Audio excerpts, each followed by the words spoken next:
Welcome to this video. We'll show you how to complete your glucose diary. The readings we'll enter in this diary are completely made up and don't relate to anyone's treatment or plan. Before we get started, just a few disclaimers. The content of this video is put forth as entertainment purposes only, and this creator makes no claims, promises or guarantees about the accuracy, completeness or adequacy of the procedures and instructions contained therein. The creator of this content expressly disclaims liability for errors and omissions that any viewers of this video might declare that exist in the information as presented. No liability exists or can be ascribed to this content creator in the event of any accident or injury that might occur as a result of improper application or understanding of the procedures and information contained in this video.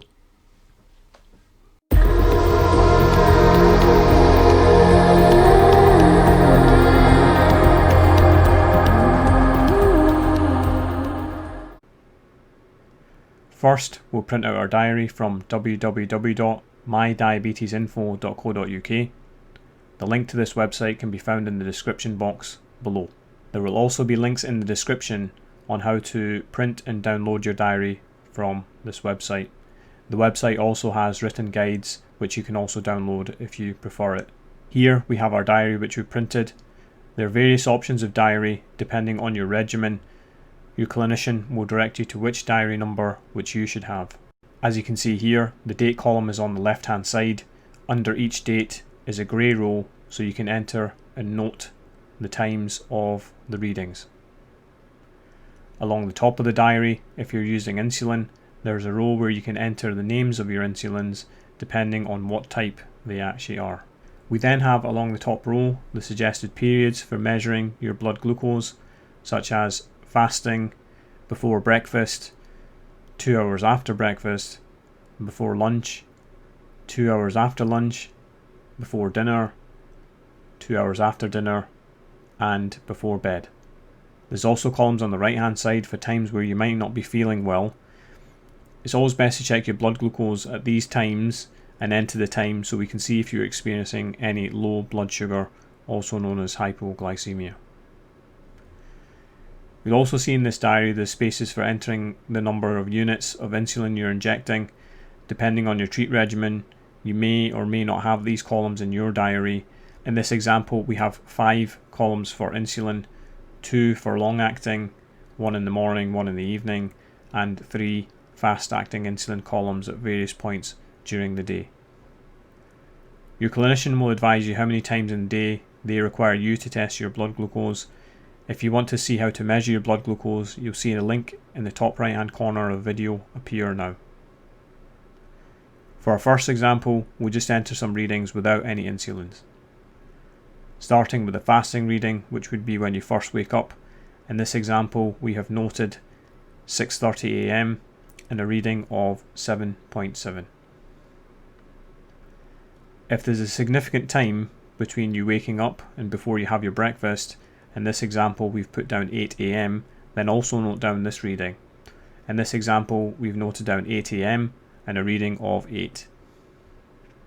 Then 2 hours after breakfast, which is 10 AM, we have a reading of 12, and before lunch at 12 PM we have a reading of 11. After our lunch at 2 PM we have a reading of 15, and before dinner at 5 PM we have a reading of 13.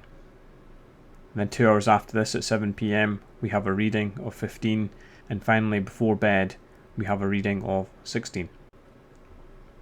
As an example, if you felt unwell at 11 AM on this day and tested your blood glucose, enter the reading here.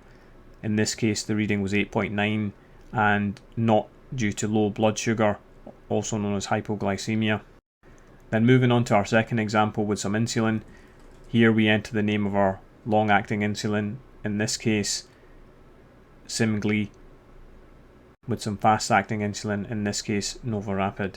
If we wake up at 6:30 AM and enter our fasting reading, in this example put 8, and we're also going to assume that we're going to have our breakfast shortly after this, so there's no need to note down the before breakfast reading.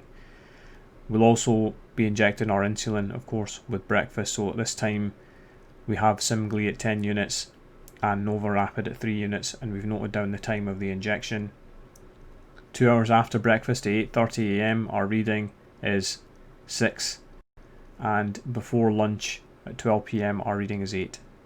We then inject a further 3 units of NovaRapid at lunchtime, and 2 hours after lunch at 2 PM our reading is 8.